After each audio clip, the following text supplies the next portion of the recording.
فمن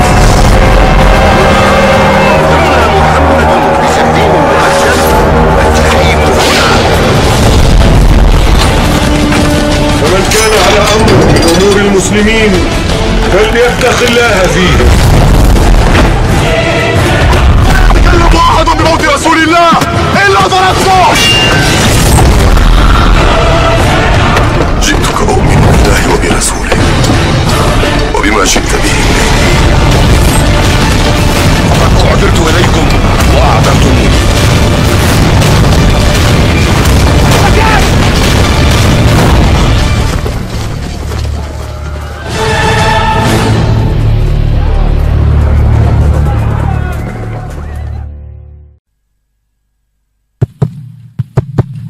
Bismillah, alhamdulillah, wassalatu wassalamu ala rasulillah wa ala alihi wa ashabihi wa man walah wa ba'du. Qala al-musannifu hafidhahullahu ta'ala fi kitabih al-lu'lu'ul maknun fi siratin nabiyil ma'mun.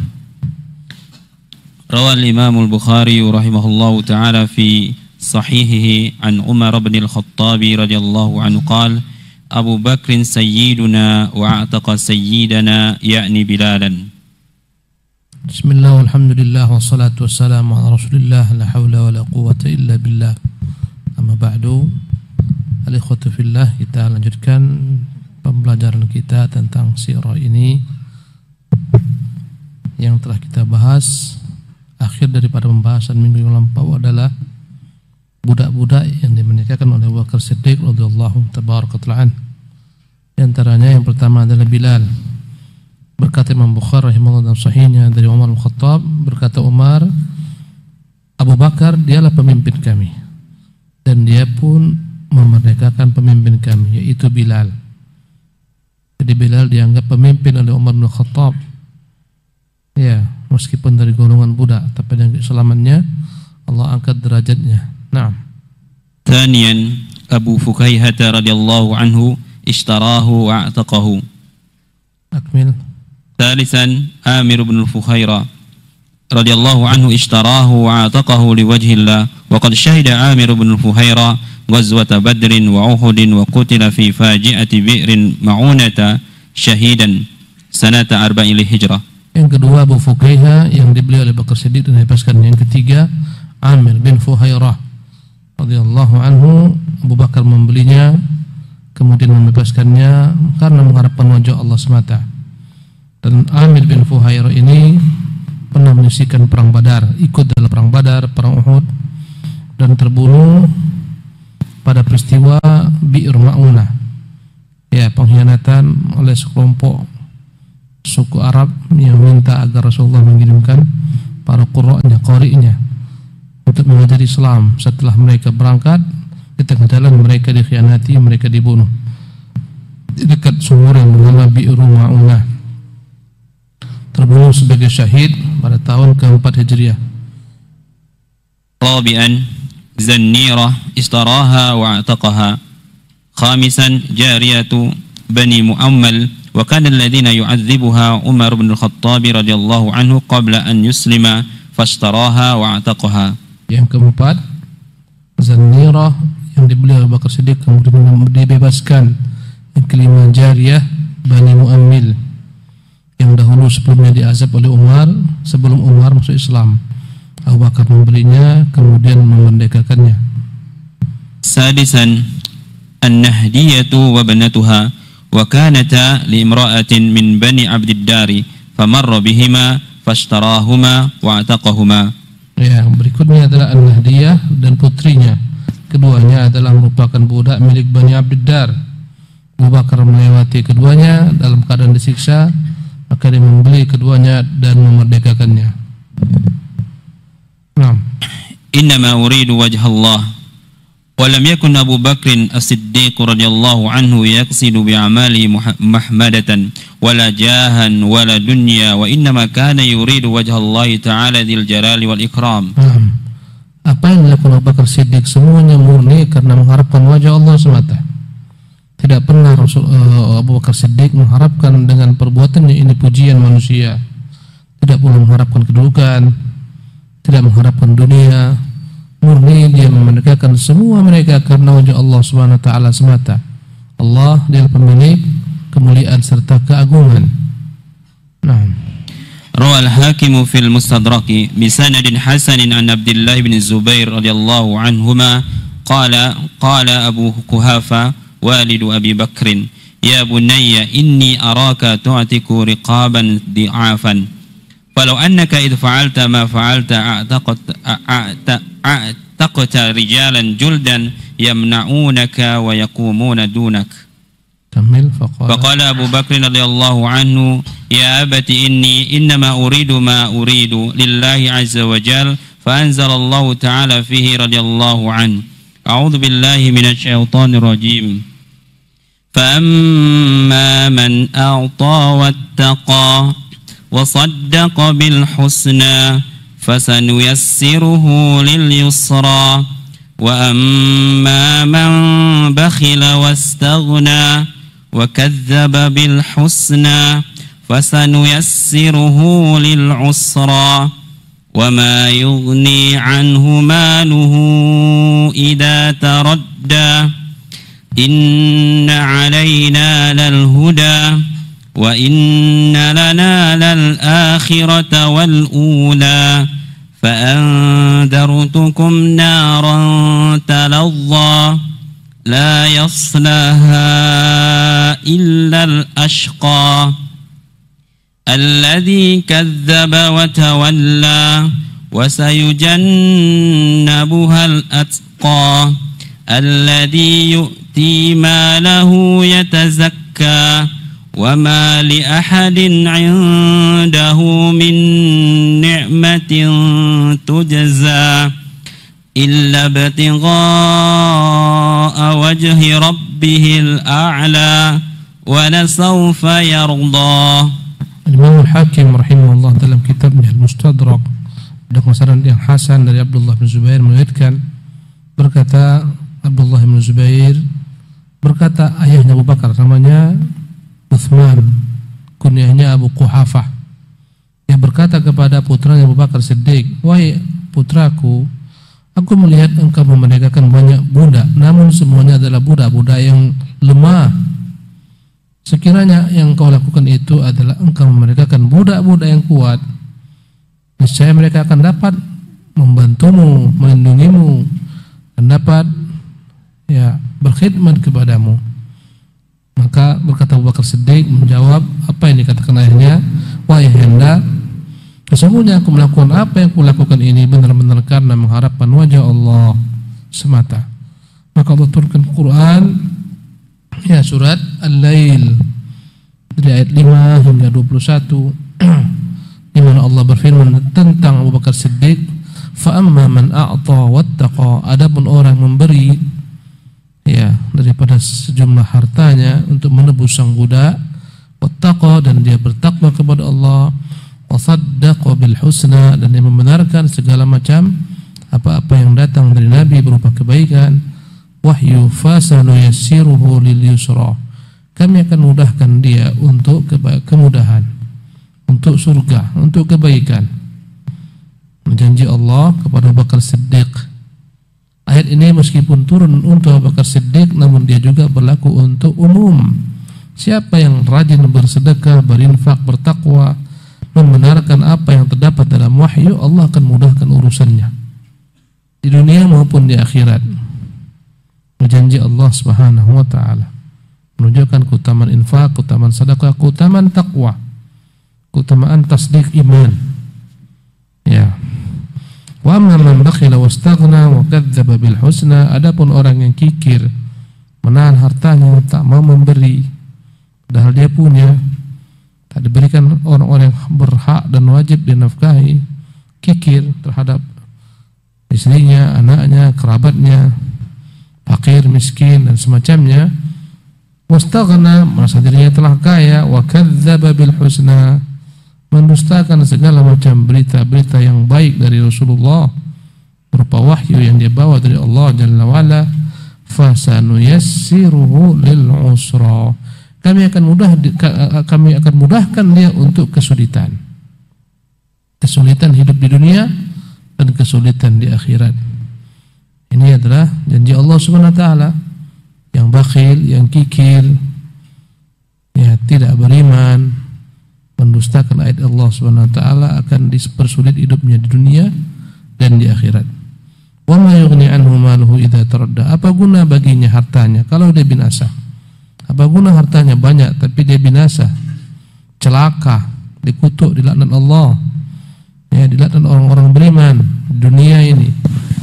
Disumpah serapah orang-orang miskin karena kikirnya dia. Inna alaina lal huda. Sesungguhnya atas kamilah memberi petunjuk. Wa inna lana lal akhiratu wal ula. Sesungguhnya milik kamilah negeri akhirat dan dunia ini. Fa anzartukum naran talazza. Aku ingatkan kalian berita ancaman tentang api yang menyala-nyala, la yaslaha ilal ashqa, yang tidak akan masukinya kecuali orang yang paling celaka. Alladzi kadzdzaba wa tawalla.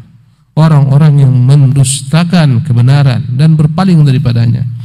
Wa sayujannabuhal atqa. Dan akan dijauhkan dari api tersebut orang-orang yang paling bertakwa. Alladzi yu'ti malahu yatazakka, yang memberikan hartanya untuk mensucikan dirinya. Wa ma li ahadin indahu min ni'matin tujza. Kalau ada seorang pun di sisinya ketika dia memberikan bagi mereka kebaikan, memerdekakan mereka, memberikan bagi mereka infak, sedekah, harapan untuk diberikan balasan dari mereka. Jadi Abu Bakar Siddiq memberikan apa yang dia berikan, tak mengharap balas, hanya ikhlas. Illa ibtigha'a wajhi rabbil a'la, kecuali hanya mengharapkan wajah Tuhan yang maha tinggi. Wala sawfa yardah, pastilah nanti kelak dia akan ridha. Berkata Al-Hafidz Ibnu Katsir rahimahullah, qira'at قال الحافظ ابن كثير في تفسير هذه الآيات ذكر غير واحد من المفسرين أن هذه الآيات نزلت في أبي بكر الصديق رضي الله عنه، حتى إن بعضهم حكى الإجماع من المفسرين على ذلك، ولا شك أنه داخل فيها، وأولى الأمة بعمومها فإن لفظها لفظ العموم، وهو قوله تعالى وسيجنبها الأتقى الذي يؤتي ماله يتزكى وما لأحد عنده من نعمة تجزى. Berkata Al-Hafidz Ibnu Katsir ketika menjelaskan ayat-ayat di atas, banyak daripada ahli tafsir yang mengatakan ayat ini turun untuk menunjukkan keutamaan Abu Bakar Siddiq karena perbuatan Abu Bakar Siddiq. Bahkan sebagian mereka mengatakan telah tegak ijma, kesepakatan ahli tafsir, ayat ini turun berkenaan Abu Bakar Siddiq, dan pasti Abu Bakar Siddiq masuk ke dalam ayat ini, ya, dan dialah yang paling utama daripada umat ini, yang layak untuk dimasukkan ke dalam ayat-ayat di atas ini. Ya, walaupun ayat ini lafaznya umum, tapi pastilah dia yang terdepan akan masuk ke dalam ayat ini. Itu firman Allah yang berbunyi wa sayujannabuhal atqa, akan dijauhkan dari neraka ini dia yang bertakwa, alladzi yu'ti malahu yatazakka, yang dia memberikan hartanya untuk mensucikan dirinya.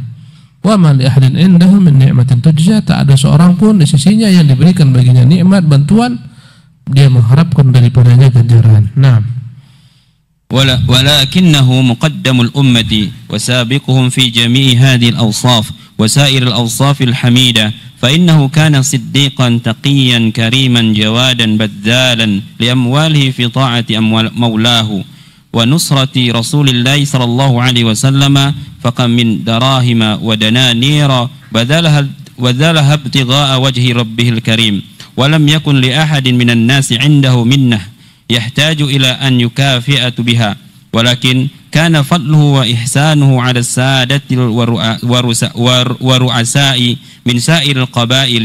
ولهذا قال له عروة بن مسعود الثقفي رضي الله عنه وهو سيد ثقيف يوم صلح الحديبية وكان على الكفر ما أسلم بعد، أما والله لولا يد لك كانت عندي لم أجزك بها لأجبتك. وكان الصديق رضي الله عنه قد أغلظ له في المقالة، فإذا كان هذا حاله مع سادة العرب ورؤساء القبائل فكيف بمن عداهم. Walaupun ayat ini sifatnya umum, namun pastilah terdepan daripada umat ini Abu Bakar Siddiq orangnya. Dia yang terdepan dalam segala macam sifat-sifat kebaikan dan segala macam sifat-sifat yang terpuji. Dialah yang diberi gelar Siddiq. Gelar tertinggi setelah gelar para nabiin adalah Siddiq. Allah menyebutkan golongan orang-orang yang Allah beri nikmat kepada mereka. Allah mulai daripada minan nabiyyin was-siddiqin wasyuhada was-salihin. Maka as-siddiq menempati tempat kedua setelah para nabi. Dialah siddiq, taqiyan, bertakwa, kariman, dermawan, jawad dan mulia, badzalan li amwalih, yang senantiasa mengeluarkan hartanya fi ta'ati maulah, dalam berbuat taat kepada Tuhannya, wa nusrati Rasulillah, dan dalam membantu menolong Rasulnya sallallahu. Kam min dirahima wa dananira badzalaha ibtigha wajhi rabbil karim. Berapa banyak yang telah dikeluarkan segala macam bentuk uang, baik uang perak, uang dirham, semua hanya mencari wajah Allah yang mulia. Bahkan tak ada seorang pun manusia yang berhak untuk diberi balasan atau memberikan balasan kepada Abu Bakar Siddiq, karena tak ada orang kecuali Abu Bakar Siddiq yang memberikan kepadanya nikmat.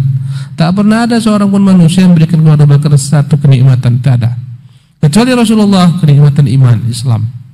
Adapun kenikmatan dunia, kenikmatan jasa, bantuan, pertolongan, Abu Bakar tak pernah ditolong orang, tak pernah dibantu orang. Yang ada dia menolong dan dia membantu. Abu Bakar tak pernah disedekahi orang, ada dia yang menyedekahkan orang, menyedekahi orang. Yang dikatakan walam yakun li ahadin minan nasi innahu minnatun yahtaju ila an yukafi'ahu biha. Tak ada seorang pun manusia yang punya hak yang dituntut karena Abu Bakar Siddiq karena pernah membantu dia, tak pernah.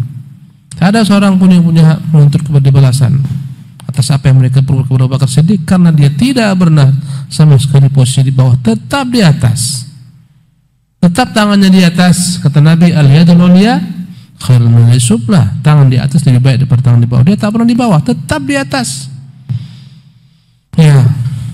Walakin kana fadluhu wa ihsanu ala sadati wa ru'asa min sa'il qabail. Tetapi yang kita kenal, kebaikannya berlimpah ruah atas para pemimpin-pemimpin, kepala-kepala suku di seluruh jazirah Arabia, bukan hanya Quraisy. Dari mana kita tahu buktinya? Daripada perkataan Urwah bin Mas'ud Ats-Tsaqafi pada perjanjian Hudaybiyah. Ketika itu dia masih dalam keadaan kafir. Urwah bin Mas'ud ini adalah orang yang diutus oleh Quraisy untuk menemui Rasulullah untuk bernegosiasi tentang kedatangan Nabi SAW untuk melakukan umroh yang mereka tidak sudi menerimanya. Satu demi satu diutus Quraisy untuk menemui Rasulullah. Di antaranya Urwah bin Mas'ud Ats-Tsaqafi. Ketika Urwah datang, kata Nabi, ini Urwah orang yang begitu mencintai yang namanya kurban untuk Allah Subhanahu wa taala. Tunjukkanlah hewan-hewan kalian yang akan dikurbankan. Maka ketika dia melihat bagaimana mereka kaum muslimin datang untuk ke rumah Allah, untuk tawaf, sa'i, ta'allul, untuk umrah, untuk berkurban, dan dia lihat bagaimana kaum muslimin begitu dahsyatnya mengagungkan Nabi mulia sallallahu alaihi wasallam. Ketika dia mendekat kepada Nabi yang mulia sallallahu alaihi wasallam, Abu Bakar sempat mencelanya. Ketika dia pegang jenggot Nabi SAW, Abu Bakar menarik tangannya. Abu Bakar mengatakan dengan perkataan yang sedikit keras, umsus badrul lat, artinya kau hisap kemaluan patung Lat yang kau sembah itu. Dia marah. Tapi ketika itu dia tanya, ini siapa? Dia katakan Abu Bakar Siddiq. Maka dia menjawab, kalaulah bukan karena engkau memiliki jasa kepada aku akan jawab. Yang menunjukkan Abu Bakar Siddiq banyak jasanya. Inilah kira-kira yang diperbuat Abu Bakar Siddiq dengan kepala-kepala suku, apalagi kepada orang-orang lemah, orang-orang miskin, budak-budak, orang-orang zalimi. Dialah orangnya. maka tak ada secara mutlak orang yang baik setelah Rasulullah kecuali Abu Bakar Siddiq radhiyallahu anhu warḍah. Naam. ولهذا قال الله تعالى وما لأحد عنده من نعمة تجزى إلا ابتغاء وجه ربه الأعلى ولسوف يرضى. Ya, maka karena itulah mengatakan tak ada seorang pun yang dapat meminta kepada Abu Bakar Siddiq balasan atas perbuatan kebaikan yang dia buat kepada Abu Bakar Siddiq. Tak ada, yang ada sebaliknya. Dan itu semua diperbuat Abu Bakar Siddiq bukanlah mengharapkan kecuali wajah Allah Subhanahu wa taala. Naam. أول من جهر بالقرآن ومع كل هذه الابتلاءات التي تعرض لها الصحابة رضي الله عنهم إلا أن الحماس فيهم كان عظيما لدعوة الله عز وجل لكنهم لم يكونوا يجرؤون على الجهر بالقرآن أمام قريش وأول من جهر بالقرآن بمكة بعد رسول الله صلى الله عليه وسلم عبد الله بن مسعود رضي الله عنه وكان رجلا ضعيفا رقيقا ولكنه في الميزان يوم القيامة أثقل من جبل أحد. Naam. Siapakah orang yang pertama kali membacakan Quran dengan lantang, dengan keras, memperdagangkan Quran setelah Rasulullah? Ya.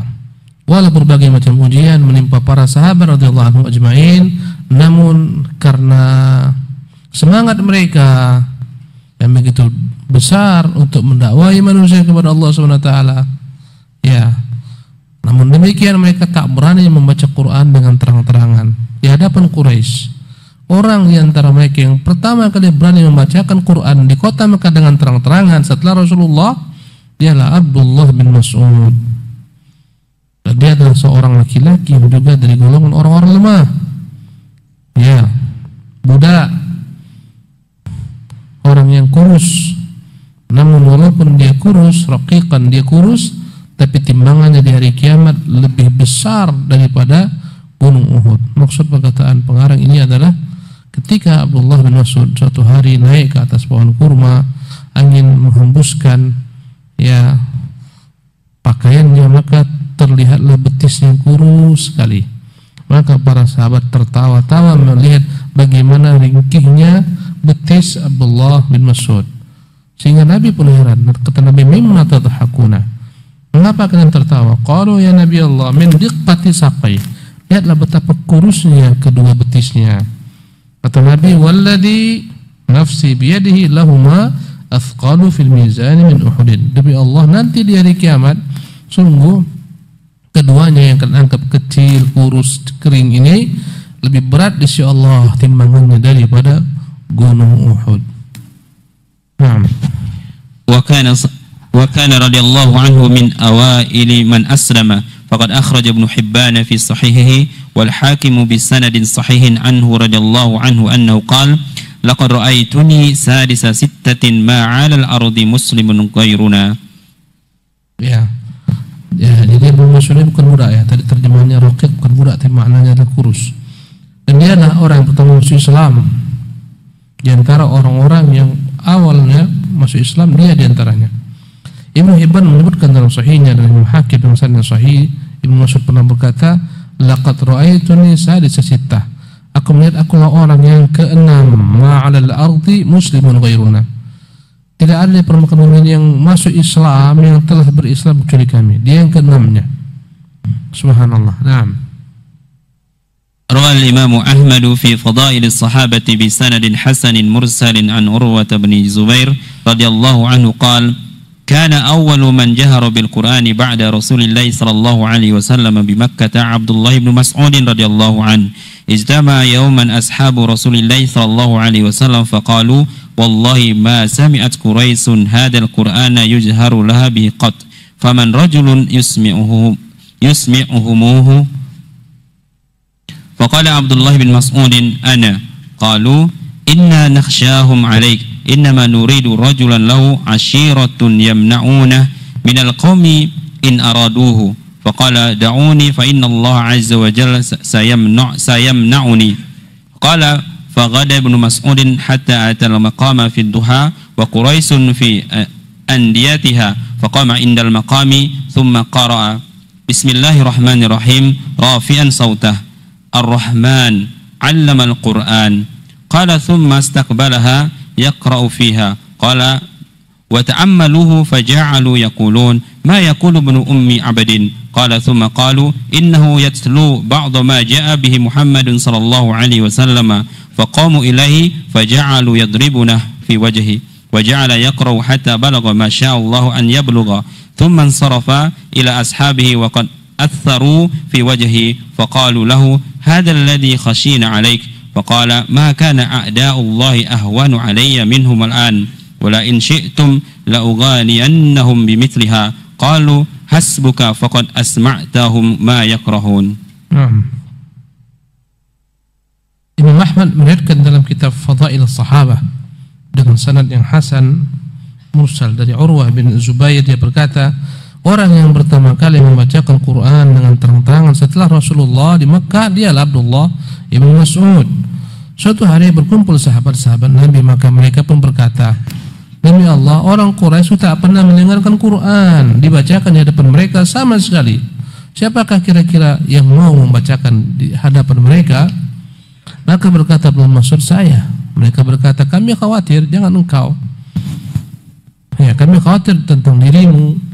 Kami inginkan yang membacakan Quran dengan keras di hadapan mereka adalah seorang laki-laki di antara kita yang paling kuat, kaum yang membelanya.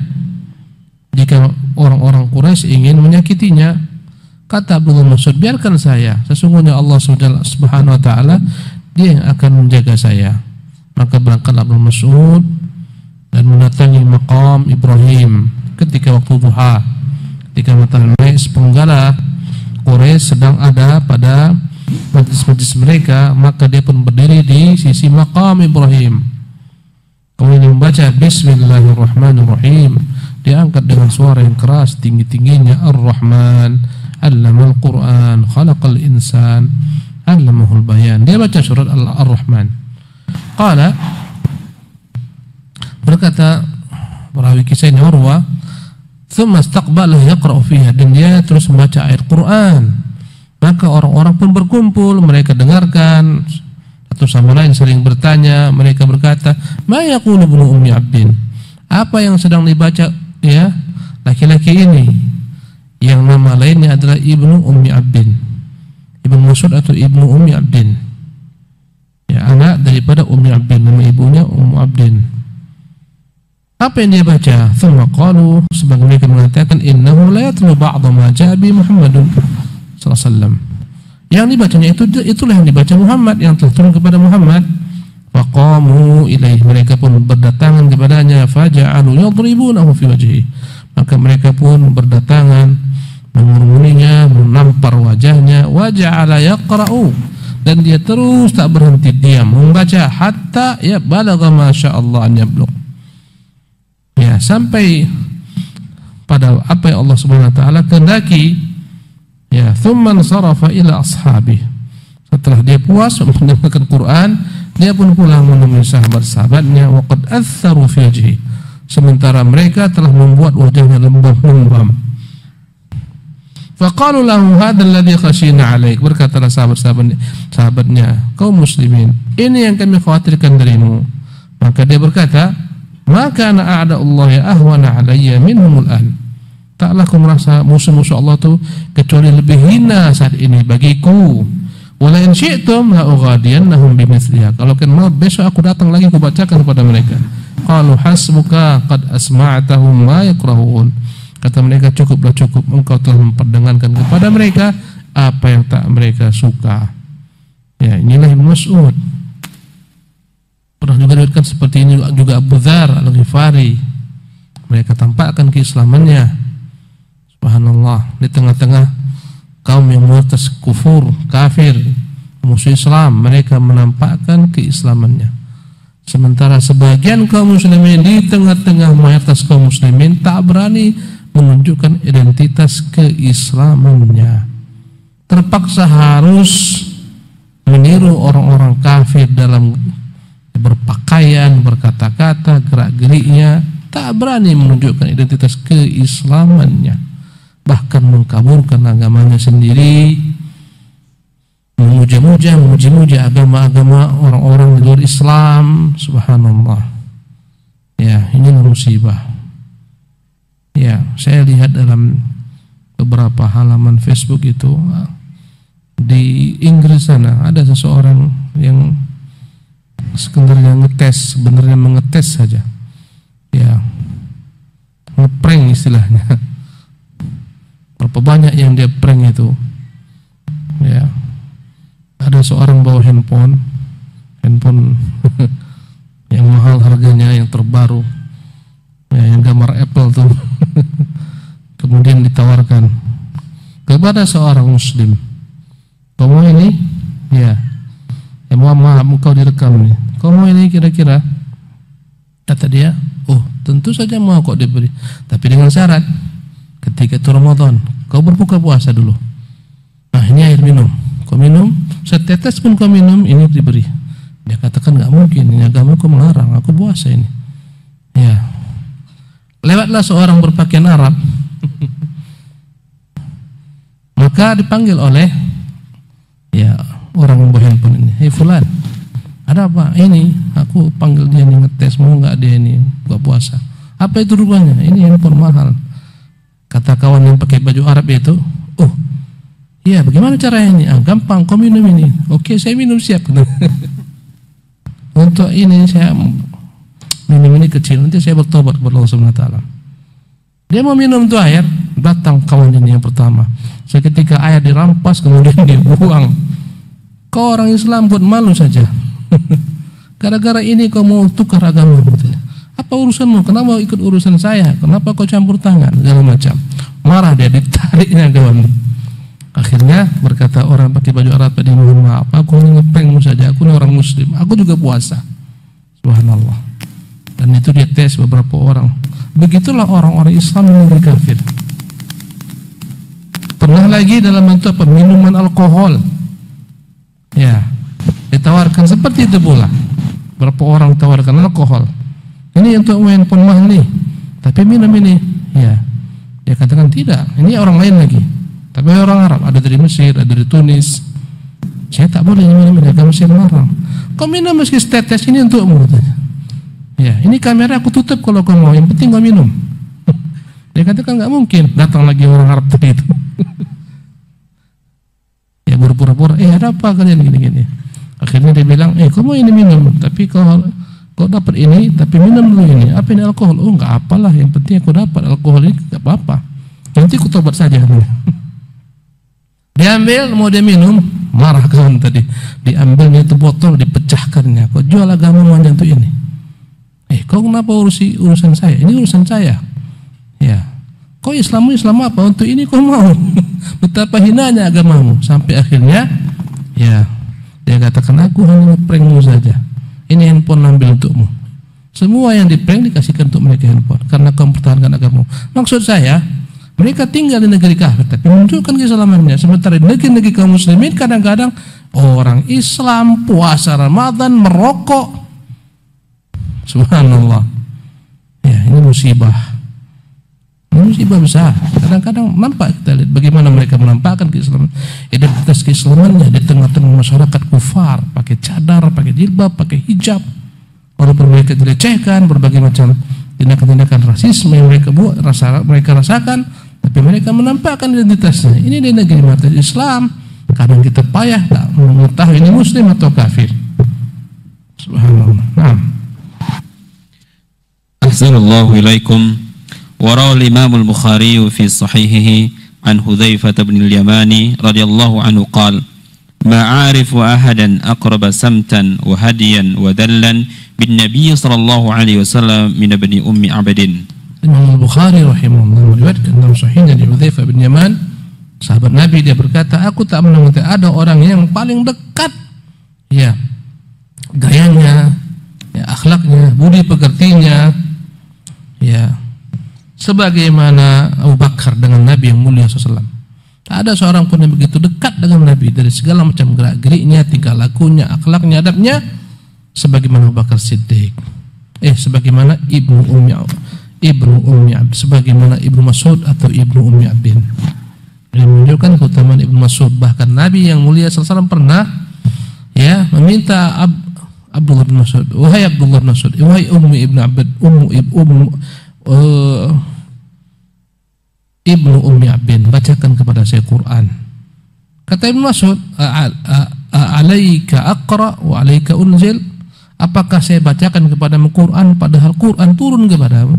Kata Nabi, ya uhibbu an asma'a min ghairi, aku ingin mendengar bacaan dari selainku. Maka dia baca, ya, dia baca dengan khusyuk, dia baca dengan merdu, ya, sampai satu ayat yang mengingatkan tentang Nabi, bagaimana jika engkau wahai Nabi nanti di hari kiamat datang Allah Subhanahu wa taala ditanya tentang umatmu. Sampai di situ berkata Rasulullah, hasbuka, cukuplah. Kata Ibnu Mas'ud, kulihat air mata Nabi SAW meleleh. Kemudian berkata Rasulullah, wahai Ibnu Ummi Abd, sesungguhnya Allah menyampaikan untukmu salam. Dia berkata, namaku disebutkan Allah? Iya, namamu. Dan dia pun menangis karena kegirangan. Inilah keutamaan sahabat-sahabat Nabi, namanya pun disebut oleh Allah Subhanahu wa taala. Allahu Akbar. Naam. Ishtidadu ada Quraisyin wastaddat darawatul musyrikin bil mustad'afin minal mu'minin hatta samuhum alwanan minal adzabi fakanu ya'khudunahum wa yulbisunahum adra' al-hadidi thumma yasharunahum fil syamsi. Kemudian bertambah parahlah perangai Quraisy menyiksa kaum muslimin. Ya, berbagai macam ragam perbuatan mereka menyiksa kaum muslimin. Mereka pakaikan kepada kaum muslimin yang lemah-lemah ini pakaian besi, kemudian mereka jemur di terik panas matahari dan semacamnya. Naam. Rawi Ibnu Ishaq an Sa'id bin Jubair qala qultu li Abdullah bin Abbas akana al-musyrikuna yabluguna min ashabi Rasulillah sallallahu alaihi wasallam min al-'adzabi ma yu'dzaruna fi tarki dinihim qala na'am Allah in kanu la yadribunahu ahadahum wa yuji'unahu wa yu'attishunahu hatta ma yaqdiru an yastawiya jalisan min shiddati ad-darri alladhi nazala bih hatta yu'tiyahum ma saluhu min al-fitnah hatta yaqulu lahu Allatu wal Uzza ilahuka min dunillah fayaqul na'am hatta innal ju'la la yamurru bihim fayaquluna lahu ahadal ju'la ilahuka min dunillah fayaqul na'am iktida'an minhum mimma yabluguna min jahdih. Ibnu Ishaq mengatakan dari Sa'id bin Jubair, dia berkata, aku pernah bertanya kepada Abdullah bin Abbas, akanal musyrikun yabluguna min ashabi Rasulullah min al-'adzab ma yu'dzaruna fi tarki dinihim, apakah benar yang kudengarkan orang-orang musyrik menyiksa kaum muslimin yang begitu dahsyat sehingga mereka itu diberikan uzur oleh Allah Subhanahu wa taala untuk mengikuti apa yang mereka katakan? Kata Abdullah bin Abbas, ya, sungguh mereka benar-benar memukuli kaum muslimin, ya, membuat mereka lapar, membuat mereka kehausan, ya, sehingga tak mampu lagi mereka duduk, ya, karena begitu kelaparan, kehausan, ya, sampai mereka ini mengikuti apa yang diinginkan orang-orang Quraisy. Sampai-sampai mereka berkata kepadanya, Quraisy berkata kepadanya, Lata dan Uzai, apakah dia Tuhan utusan Allah SWT? Maka dia menjawab, ya. Ya. Sampai-sampai ada hewan yang kecil, ya, yang melewati mereka, maka mereka tangkap, mereka katakan, apakah hewan ini Tuhan utusan Allah SWT? Dengan terpaksa dia pun mengatakan ya, karena dia tak sanggup lagi dengan siksaan mereka. Inilah yang mereka rasakan. Berapa sisa waktu? Ya, silakan terus. Syakwa sahabati radhiyallahu anhum li Rasulillah sallallahu alaihi wasallam falamma atala al-'adzabu 'ala al-muslimina dhahaba Khabbab bin al-Arat radhiyallahu anhu ila Rasulillah sallallahu alaihi wasallam yastanjidu bihi min hadzal 'adzabi fayadribu lahum Rasul sallallahu alaihi wasallam al-amthal wa ya'idhuhum wa yudhakkiruhum wa yarji'una radin mutma'innina sabirina 'ala al-bala'i. Ya. Sebagian sahabat Nabi mengeluhkan kepada Nabi apa yang mereka dapatkan. Tatkala azab yang begitu dahsyat menimpa kaum muslimin, di antara mereka ada bernama Khabbab ibnu al-Arat, dia pun pergi menemui Nabi SAW, mengharapkan agar Rasulullah SAW berdoa kepada Allah agar menyelamatkan mereka daripada azab ini. Maka Rasulullah mengisahkan kepada mereka kisah-kisah umat terdahulu yang lebih dahsyat, diazab, disiksa, mereka bersabar. Ya, Rasulullah ingatkan mereka, Rasulullah nasihati mereka, akhirnya mereka kembali ya dalam keadaan ridha, tenang, tentram menghadapi segala macam ujian tersebut. Naam. Rawa al-Imam al-Bukhari fi sahih an Khabbab al-Arati radhiyallahu anhu qala syaqawna ila Rasulillah sallallahu alaihi wasallam wa mutawassidun burdatan lahu fi dhillil Ka'bati qulna lahu ala tastansiru lana ala tad'u lana faqala sallallahu alaihi wasallam kana ar-rajulu fi man qablakum yughfaru lahu fil ardi wa yuj'alu fiha fayuja'u bil minsari fayudau ala ra'si fayusaqqu bisnataini wa ma yasudduhu dhalika an dini wa yumsatu bi amsatil hadidi ma duna lahmihi min 'azmin aw min 'azmin aw asabin wa ma yasudduhu dhalika an dini wallahi la yutimmanna hadzal amru hatta yasira ar-rakibu min San'a illa hadra mautin ila hadra mautin la yakhafu illa Allah awil dhi'ba ala ghanamihi walakinnahum tasta'jilun. Imam Al-Bukhari menceritakan tentang kisah Khabbab bin Arat ketika dia melapor kepada Nabi keluhannya. Ya, Nabi ketika itu sedang bersandar dengan selendangnya di bawah naungan Ka'bah, dia berkata, "Ya Rasulullah, tidak akan kamu minta kepada Allah agar Allah memenangkan kami? Ya, tidak akan kamu berdoa kepada Allah agar Allah memenangkan agamanya ini?" Maka Rasulullah berkata, mengabarkan Khabbab, "Ketahuilah Khabbab, orang-orang sebelum kalian itu ada yang digali untuknya lubang dalam bumi, tanah. Kemudian dia masuk ke dalam lubang tersebut setengah badannya, kemudian didatangkan gergaji, digergaji di antara kepalanya, tengah-tengah kepalanya sehingga terpisah menjadi dua bagian. Namun hal itu tidak membuat mereka meninggalkan agama mereka. Ada juga di antara mereka yang didatangkan sisir yang dipanaskan dengan api sehingga membiru, kemudian digaruk, disisirlah tubuh-tubuh mereka, dipisahkan antara daging dan tulang-tulang mereka. Namun mereka bersabar, tak mengikuti kemudian daripada orang-orang tersebut. Demi Allah, wahai Khabbab, Allah akan sempurnakan agamanya ini kelak. Nanti kau akan lihat orang-orang jalan dari San'a ke Hadramaut yang kali itu terkenal dengan banyaknya perampoknya. Nanti kau akan lihat orang jalan dari San'a ke Hadramaut sendirian. Tidaklah takut dia kecuali kepada Allah SWT. Tak ada yang namanya baju manca, tak ada namanya perampok di jalan, tenang, tentram. Keamanan di mana-mana tersebar. Nanti kan kau lihat, dia tak takut kecuali kepada